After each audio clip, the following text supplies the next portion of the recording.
Hello बच्चों, आप सबका आपके अपने चैनल गोविंद मैथ लेक्चर्स में एक बार फिर से स्वागत है। तो कैसे हो आप सब? उम्मीद करता हूँ आप सब अच्छे होंगे और आप सबकी बोर्ड परीक्षा की तैयारी भी अच्छे से चल रही होगी। तो आज की इस क्लास में हम कक्षा 8 हिंदी विषय की वर्कबुक 2023-24 के ओसीआर आधारित आकलन पत्र 2 को सॉल्व करना सीखेंगे। हमने कार्यपत्रक 1 से लेकर 60 तक सभी को बहुत अच्छे से सॉल्व करा दिया है। उनकी लिंक वीडियो के डिस्क्रिप्शन में दी हुई है या फिर चैनल की प्लेलिस्ट पर जाकर आप उन सभी क्लासेस को आराम से देख सकते हैं। तो चलिए क्लास शुरू करते हैं। पहला प्रश्न है, क्या यह बात सही है कि ऊंट अपने कुबड़ में पानी रखते हैं? तो यहां पर देखो, पहला शब्द क्या है? क्या। और क्या शब्द यहां पर किसके लिए उपयोग लिया गया है? प्रश्न पूछने के लिए।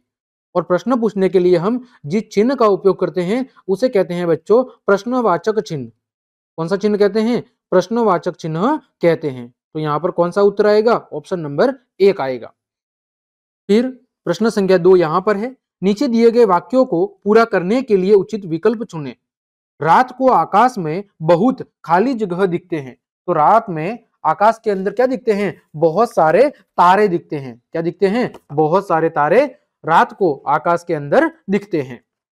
आगे बात करें, प्रश्न संख्या 3, सही विकल्प चुनकर दिए गए वाक्यों को पूरा करें। मैं कल क्रिकेट मैच देखने खाली जगह था। मैच देखने में बहुत मजा आया। देखो यहां पर कौन सा शब्द है? था किसको बताता है? भूतकाल को, यानी जो समय बीत गया है। तो मैं कल क्रिकेट मैच देखने गया था। मैच देखने में बहुत मजा आया। चौथा, रिक्त स्थान के लिए उचित विकल्प सुने। मैंने यह काम अभी करना शुरू किया है। मैं इसे कल पूरा मैं इसे कल कल मतलब किसकी बात हो रही है? भविष्य काल की, यानी आने वाले समय की।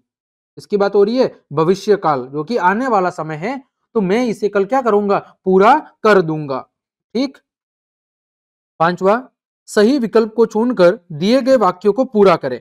इस पुस्तकालय में बहुत सारी खाली जगह है मतलब कौन सा काल है? वर्तमान काल, जो समय अभी चल रहा है। तो इस पुस्तकालय में बहुत सारी क्या है? पुस्तकें हैं। क्या हैं? बहुत सारी पुस्तकें हैं। क्योंकि बहुत सारी आया है, इसका मतलब यहां पर कौन सा है? बहुवचन है। तो पुस्तक का बहुवचन क्या होगा? पुस्तकें। ठीक है। छठा, रिक्त स्थान के लिए उचित विकल्प सुने।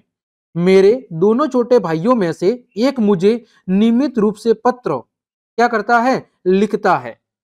ठीक है। मेरे दोनों छोटे भाइयों में से एक मुझे नियमित रूप से क्या करता है? नियमित रूप से मुझे पत्र लिखता है। तो यहां पर क्या आ जाएगा? लिखता है।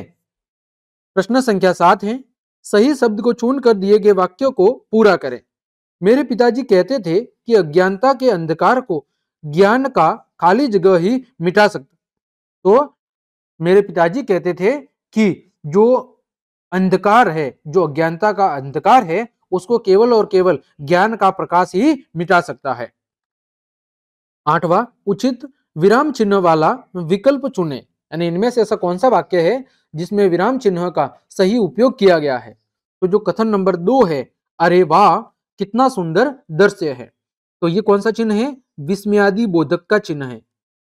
ठीक है। जब हमें किसी आश्चर्य के भाव को प्रकट करना होता है तो वहां पर बच्चों हम विस्मयादि बोधक चिन्ह का उपयोग करते हैं। और ये किसका है? ये है आपका पूर्ण विराम। जब हमें किसी वाक्य को समाप्त करना होता है तो वहां पर हम पूर्ण विराम का उपयोग करते हैं। आगे प्रश्न संख्या 9 और 10 का उत्तर पंक्तियों को पढ़कर दीजिए। पंक्तियां क्या है? किसी जंगल में एक खरगोश और कछुआ रहते थे। खरगोश की चाल तेज थी और कछुओं की चाल कैसी थी? धीमी थी। खरगोश को अपनी चाल पर घमंड था। उसने कछुए को दौड़ लगाने की चुनौती दी। दोनों की दौड़ शुरू हुई। उसने उसमें खरगोश आगे निकल जाता है और कछुआ पीछे रह जाता है। खरगोश किसी पेड़ की छाया में सो जाता है तो उसे क्या आ जाती है? नींद आ जाती है। लेकिन कछुआ अपनी चाल से मंजिल तक पहुंच जाता है और दौड़ में जीत जाता है। शिक्षा, अपने आप पर घमंड कभी भी नहीं करना चाहिए। अब देखो, 9वां है, खरगोश को किस पर घमंड है? तो खरगोश को अपनी चाल पर, कि वो बहुत तेज दौड़ता है, उस पर उसे घमंड है। 10वां, इस कहानी से आपको क्या शिक्षा मिलती है? क्या मिलती है? कि अपने आप पर कभी भी घमंड नहीं करना चाहिए। ठीक है। या हम कह सकते हैं यही है ज्यादातर, तो कि अपने आप पर किसी खुद को कभी भी घमंड नहीं करना चाहिए। तो ये था आपका OCR आधारित आकलन पत्र 2। उम्मीद करता हूं सभी प्रश्नों के उत्तर आपको अच्छे समझ में आए होंगे। तो क्लास देखने के लिए आप सभी का धन्यवाद। यदि आपको मेरी क्लास और मेहनत पसंद आई है तो फिर लाइक, कमेंट, शेयर और सब्सक्राइब जरूर करें। आज के लिए इतना ही। जय हिंद, जय भारत।